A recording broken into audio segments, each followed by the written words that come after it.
السلام عليكم ورحمة الله وبركاته. إن الحمد لله نحمده ونستعينه ونستغفره ونعوذ بالله من شرور أنفسنا وسيئات أعمالنا. من يهده الله فلا مضل له ومن يضلل فلا هادي له. أشهد أن لا إله إلا الله وأشهد أن محمدا عبده ورسوله. اللهم صل وسلم وبارك على نبينا محمد وعلى آله وصحبه ومن اتبع بهداه إلى يوم القيامة. وبعد. Hadirin jamaah sekalian yang saya muliakan, pertama, alhamdulillah, senantiasa kita panjatkan puji dan syukur kita kepada Allah Subhanahu wa taala yang telah memberikan kepada kita banyak karunia, banyak nikmat. Di antara nikmat-nikmat yang Allah Subhanahu wa taala berikan kepada kita adalah kita bermajlis ilmu, yang majlis ilmu tersebut menjadikan kita mudah-mudahan mendapatkan tanda baik dari Allah Subhanahu wa taala. Dengan majlis ilmu yang di dalamnya dibahas Al-Quran, di dalamnya dibahas sunnah Nabi sallallahu alaihi wasallam, maka Al-Quran dan As-Sunnah senantiasa mengingatkan kepada kita semua akan karunia dari Allah Subhanahu wa taala kepada kita. Terkadang kita lalai, bahkan sudah menjadi kebiasaan kita untuk lalai. Bahkan terkadang juga kita menganggap karunia dari Allah Subhanahu wa taala sebagai hal yang biasa saja.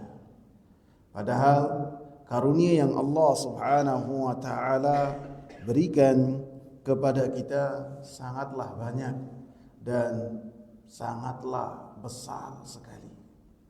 Di antara karunia-karunia yang Allah Subhanahu wa taala berikan kepada kita adalah karunia Allah Subhanahu wa taala memberikan kepada kita karunia Islam, karunia iman, karunia hidayah dari Allah Subhanahu wa taala, sehingga kita mengenal Allah Subhanahu wa taala berdasarkan dengan Al-Quran dan As-Sunnah.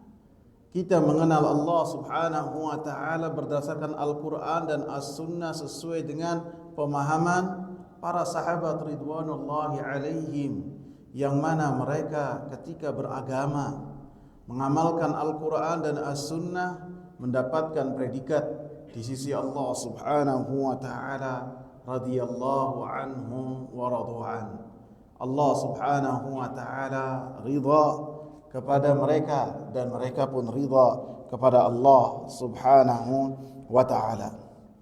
Dan dalam surat Al-Maidah Allah Subhanahu wa taala sebutkan karunia agama Islam adalah karunia yang besar.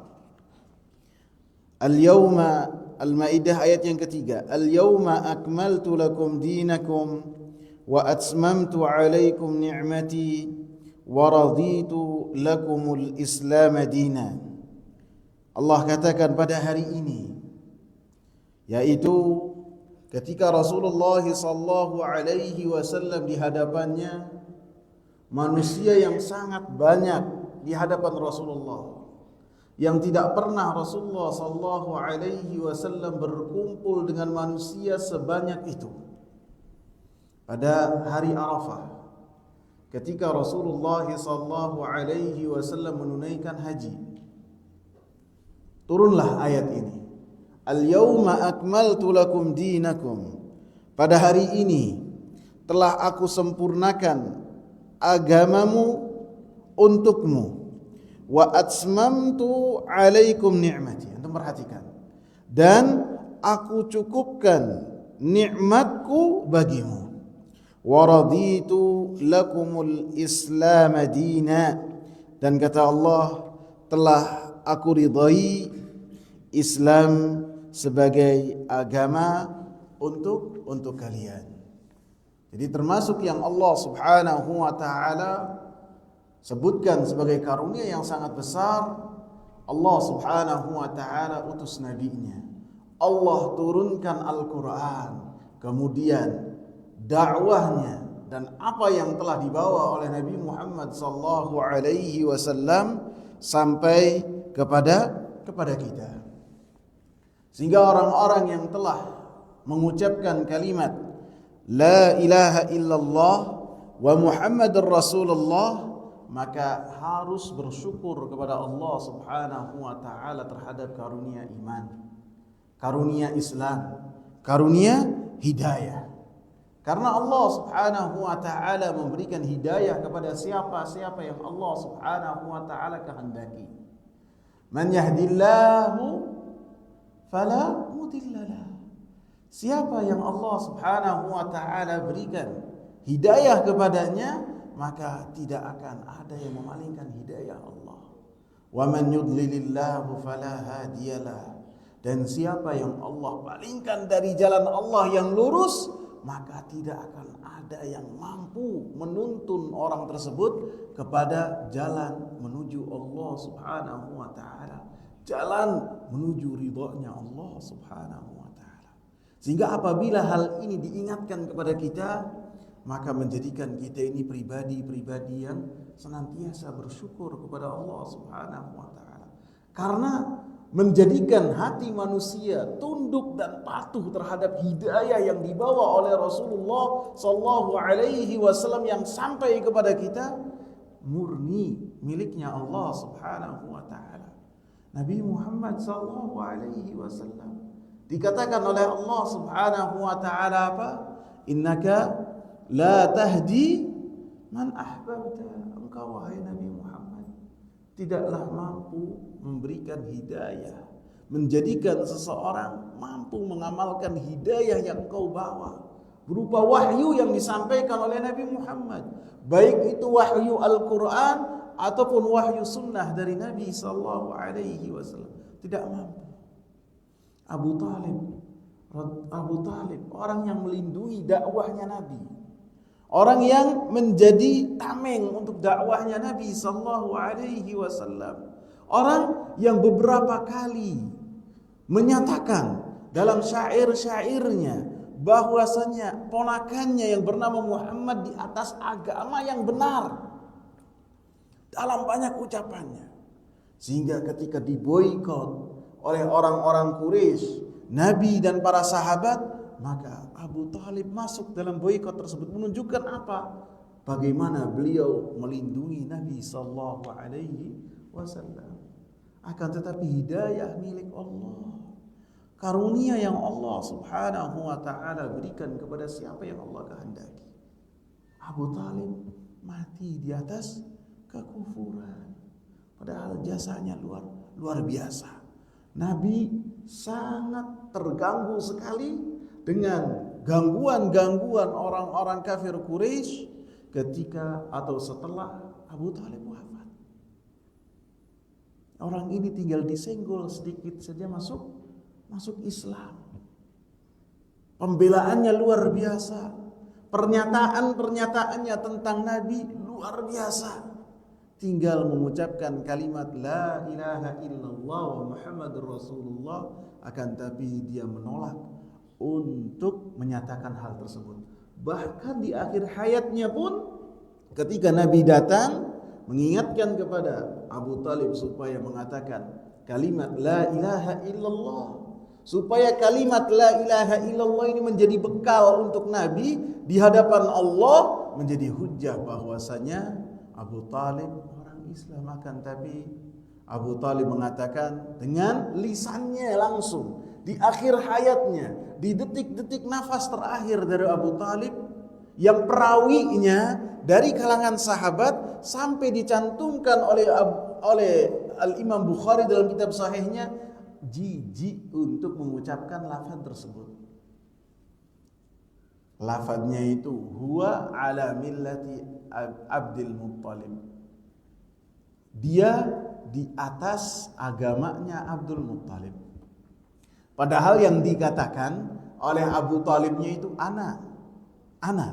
Tapi perawi itu jijik dengan lafaz tersebut, diganti dengan apa? Huwa. Kalau huwa artinya apa?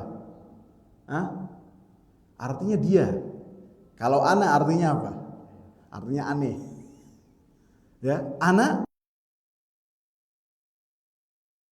Kita mendengar Abu Talib mengatakan ana ala millati Abdul Muttalib, enggan mengucapkan hal tersebut, mati dengan kalimat tersebut.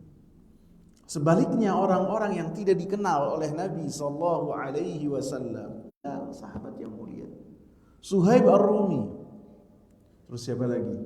Ammar bin Yasir,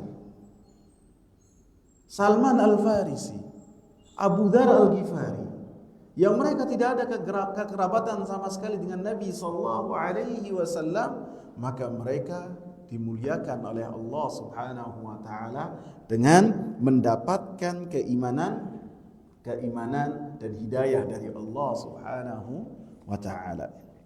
Sehingga dinyatakan dalam kitab ini, dalam kitab Prinsip Dasar Islam, penulis mengatakan, maka sebagai bukti syukur seorang muslim atas karunia nikmat ini adalah dengan menjadi muslim yang diridai oleh Allah Subhanahu wa taala. Dengan menjadi muslim yang ridha Allah Subhanahu wa taala sebagai Rabbnya, sebagai sesembahannya, Islam sebagai agamanya, dan Nabi Muhammad sallallahu alaihi wasallam sebagai nabinya. Sehingga seorang muslim harus menerima agama Islam dengan sepenuh hati dan meyakininya. Artinya menerima Islam adalah seseorang harus sepenuh kesadaran dan keyakinan menerima apa yang diajarkan oleh Nabi sallallahu alaihi wasallam dan mengamalkan sesuai dengan apa yang diajarkan oleh Nabi sallallahu alaihi wasallam. Sehingga benar-benar total dalam bersyukur kepada Allah dengan berusaha untuk mengenal Nabi sallallahu alaihi wasallam, mengamalkan apa yang didakwahkan oleh Rasulullah sallallahu alaihi wasallam. Ketika Nabi sallallahu alaihi wasallam menganggap sebagai sesuatu yang besar tentang tauhid, maka orang-orang yang bersyukur kepada Allah Subhanahu wa taala dalam mendapatkan hidayah dari Allah Subhanahu wa taala untuk melakukan hal yang sama. Rasulullah sallallahu alaihi wasallam berakhlak dengan akhlak yang mulia, maka dia pun berusaha untuk melakukan hal yang sama, serta meyakini bahwasanya agama yang hak satu-satunya adalah agama Islam. Maka cara bersyukur kepada Allah Subhanahu wa taala dengan ridha bahwasanya Allah Subhanahu wa taala sebagai Rabbnya, Islam sebagai agamanya, dan Nabi Muhammad sallallahu alaihi wasallam sebagai nabinya, tidak mungkin akan dilakukan oleh seseorang kecuali dengan dia menuntut ilmu, dengan dia belajar, dengan dia mengetahui perintah-perintah Allah Subhanahu wa taala, dengan mengetahui apa larangan-larangan Allah Subhanahu wa taala. Sehingga dengannya dia mendapatkan kedudukan dalam bersyukur kepada Allah Subhanahu wa taala. Sehingga penulis mengatakan penilaian baik dan tidaknya seseorang sebagai seorang muslim bukan dengan pengakuan, tetapi berdasarkan dengan ilmu dan amal. Ilmunya itu berupa dalil, dan dalilnya sehingga menjadi ilmu yang bermanfaat, dia amalkan. Dengannya seseorang mendapatkan kedudukan yang mulia di sisi Allah Subhanahu wa taala. Kemudian penulis membawakan dalilnya yang berkaitan dengan kedudukan seseorang di sisi Allah berkaitan dengan hidayah yang dia terima, yang berkaitan dengan hidayah yang dia amalkan. Innallaha la yanzuru ila suwarikum wa amwalikum walakin yanzuru ila qulubikum wa a'malikum. Sesungguhnya Allah tidak memandang kepada bentuk rupa kita ketika menentukan kedudukan kita di sisi Allah Subhanahu wa taala. Allah tidak menentukan kedudukan kita itu dengan rupa kita. Dari mana kita? Asalnya tidak. Keturunan mana kita? Tidak. Wa amwalikum, dan tidak juga dari harta-harta kita. Karena harta Allah Subhanahu wa taala berikan kepada orang-orang yang Allah cinta dan orang-orang yang tidak Allah cinta. Sebagaimana para nabi terdahulu, mereka menghadapi manusia-manusia yang membangkang kepada para nabi, yang mereka hartanya sangat tak terhingga sekali. Sehingga harta tidak menjadikan penentu kedudukan seorang bahwasanya orang tersebut mulia ataukah tidak. Begitu juga rupa seseorang. Dari mana dia berasal? Apakah orang Arab ataukah bukan orang Arab? Maka Rasulullah SAW sebagai manusia yang paling memiliki garis keturunan yang sangat tinggi dari Nabi Adam sampai manusia yang terakhir, beliau mengikrarkan ketika di hadapan manusia yang paling banyak, menghilangkan kebiasaan fanatisme, golongan fanatisme kesukuan yang ada di dalam hati orang-orang Arab, tersisa dari sifat-sifat jahiliyah, keangkuhan, fanatisme golongan, keangkuhan kesukuan dihilangkan oleh Rasulullah. Padahal Rasulullah adalah orang yang paling memiliki garis keturunan yang sangat tinggi. La fadla Arabi ala ahjami. Tidak ada keutamaan orang-orang Arab di atas non-Arab. Tidak ada. Ini yang mengatakan Nabi. Dan tidak ada keutamaan orang non-Arab di atas orang Arab. Kullukum min Adama wa Adamu min turab, kata Rasulullah. Kita semua dari Nabi Adam. Tidak ada dari selain Nabi Adam. Semua dari Nabi Adam. Dan Adam dari tanah. Dan keutamaan seseorang sisi Allah Subhanahu wa taala dengan ketakwaan yang ada di hatinya dan diamalkan dalam anggota badan dan kehidupan sehari-hari. Sehingga Rasulullah mengatakan walakin yanzuru ila qulubikum wa a'malikum. Akan tetapi Allah Subhanahu wa taala melihat kedudukan seseorang dengan apa yang ada di hatinya. Bukan hanya di hati, akan tetapi tergambarkan dengan amal kalian. Sehingga beliau mengatakan dalam muqaddimahnya, seorang muslim wajib belajar tentang Islam yang berdasarkan dengan Al-Quran dan sunnah Nabi sallallahu alaihi wasallam. Dan ketika mengamalkan keduanya sesuai dengan pemahaman para salafus saleh, pemahaman para sahabat ridwanullahi alaihim. Karena Al-Quran diturunkan oleh Allah Subhanahu wa taala sebagai petunjuk hidup. Orang mau mengetahui bagaimana cara beribadah kepada Allah, bagaimana cara mengenal Allah Subhanahu wa taala, bagaimana mengenal ketuhanan Allah Subhanahu wa taala, bukan dengan ilmu filsafat, bukan. Bukan juga dengan ilmu kebatinan, bukan.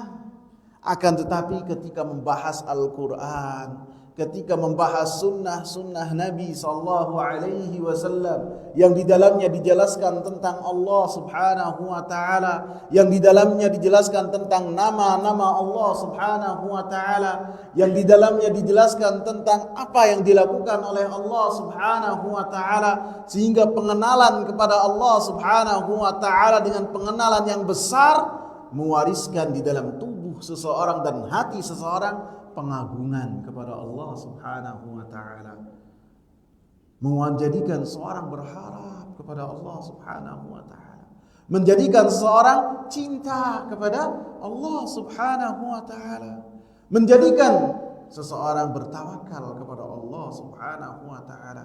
Dan ini semua didapat dalam Al-Qur'an sebagai penawar, sebagai petunjuk. Dan ketika seorang merasakan pengagungan seperti ini dalam hatinya, buah dia mengenal Allah dengan pengenalan yang benar, maka orang tersebut berada di dalam surga, dalam surga.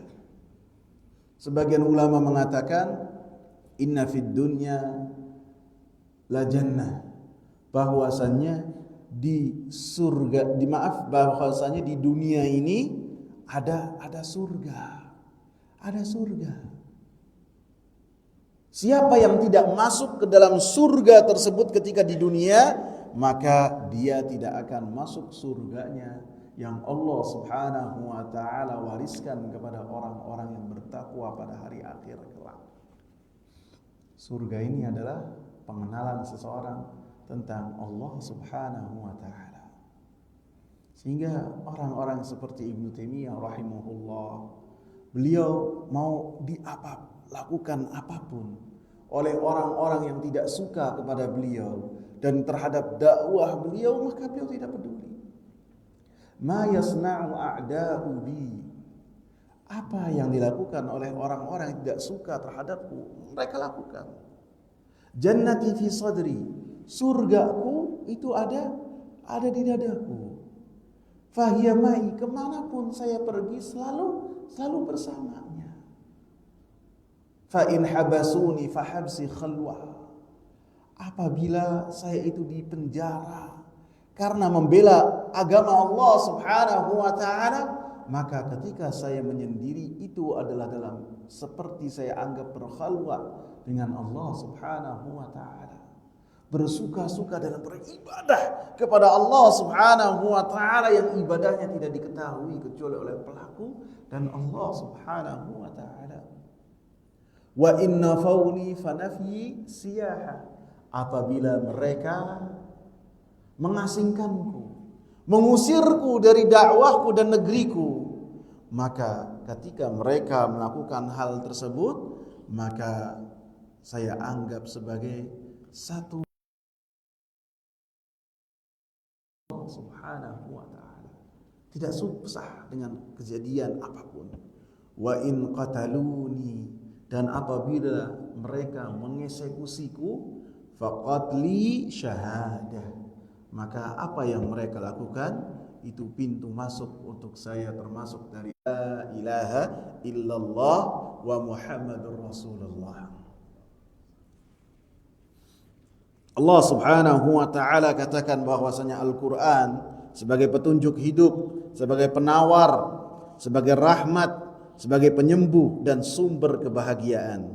Dalam surat Yunus ayat 57 dan 558. Ya ayyuhan nas qad ja'atkum mau'izatun min rabbikum wa shifaa'un lima fis suduri wa hudaw wa rahmatul lil mu'minin.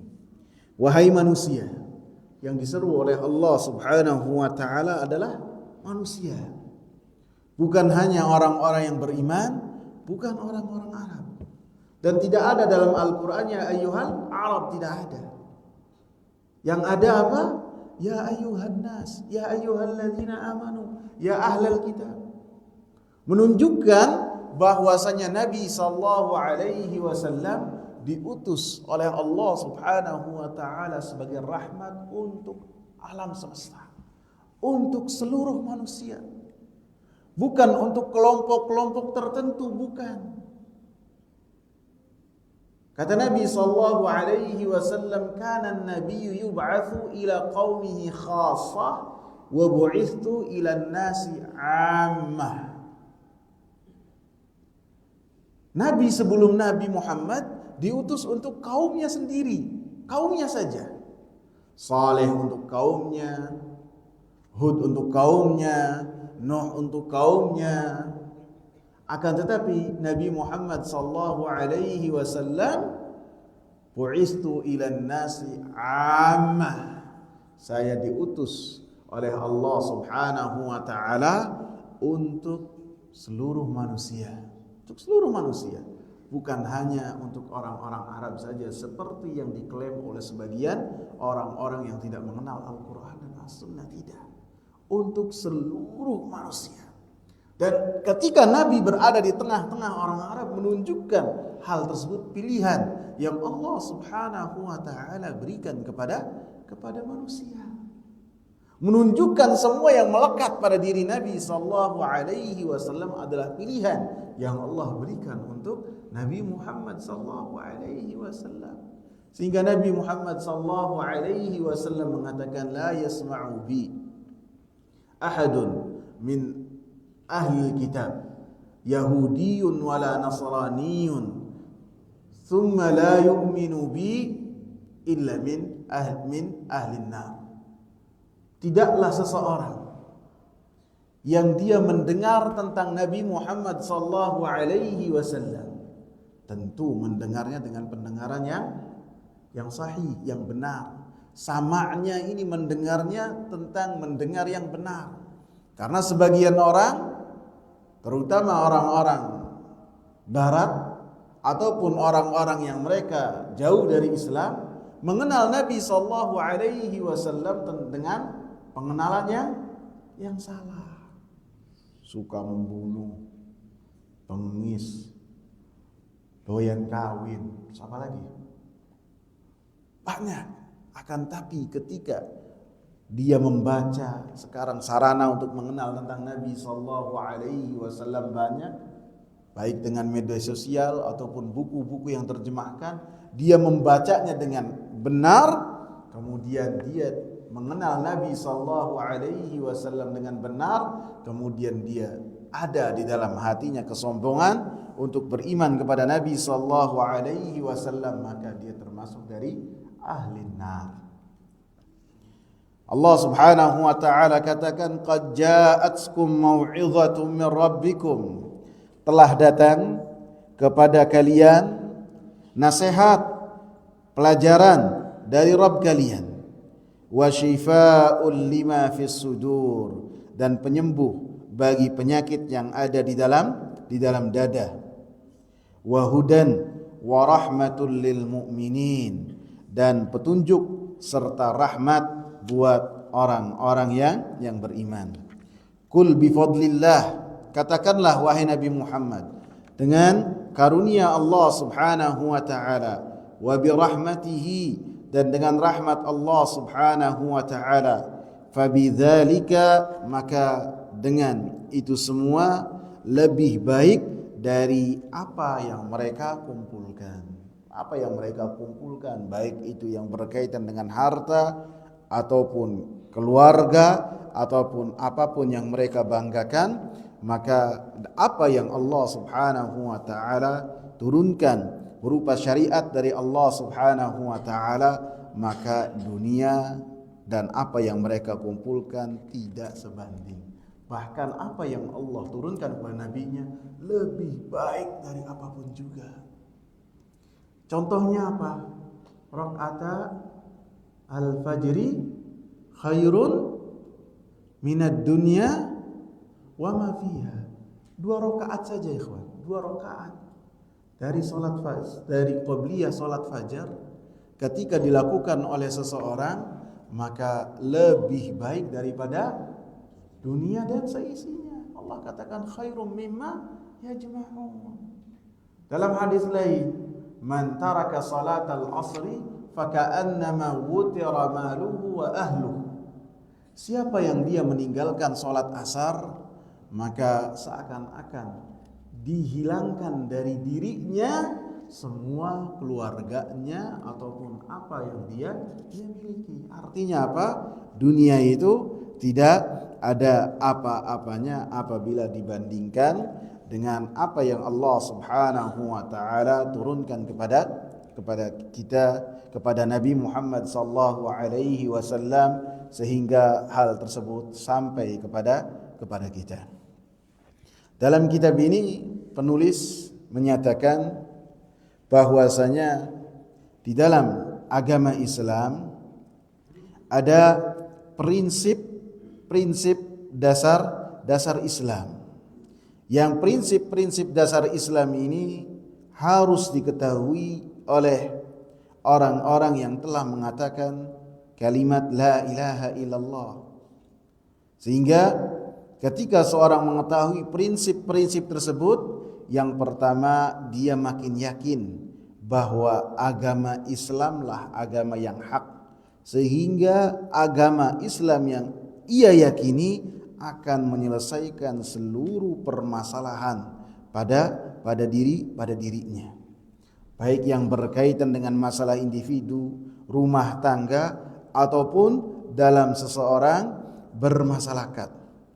Sehingga ketika seorang menyadari dan mengetahui prinsip-prinsip dasar Islam, maka dia pun mengetahui bahwa Islamlah sebagai solusi untuk berbagai masalah seluruh aspek kehidupan, baik yang berkaitan dengan perkara akidah, perkara ibadah, perkara akhlak, perkara bermasyarakat, politik, sosial, ekonomi dan lainnya, maka akan diselesaikan dengan apa yang telah Rasulullah SAW bawa berupa agama Islam.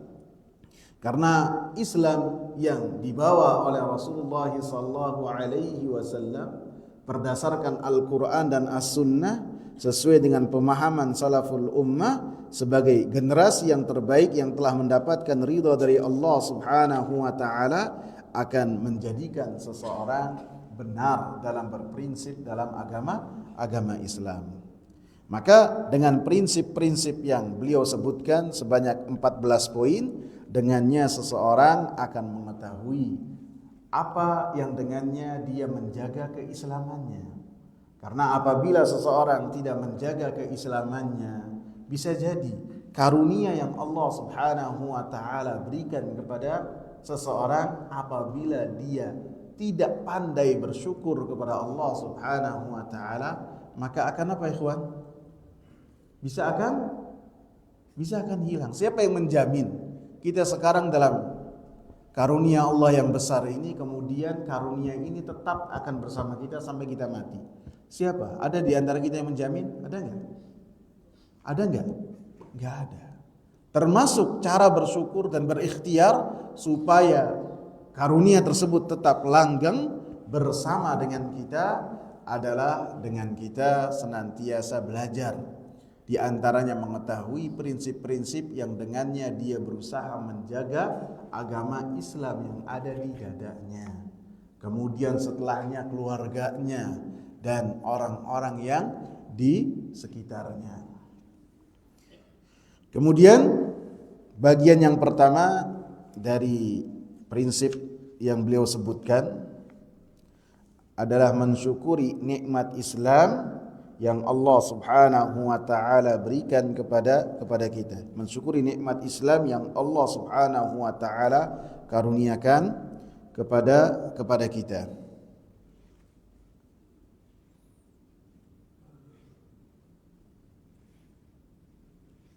Kemudian beliau, penulis kitab ini, membawakan beberapa ayat yang menunjukkan bahwasanya karunia Islam adalah yang Allah Subhanahu wa taala berikan kepada kita, dan itu adalah karunia. Yang pertama beliau bawakan adalah surat Al-An'am ayat 125.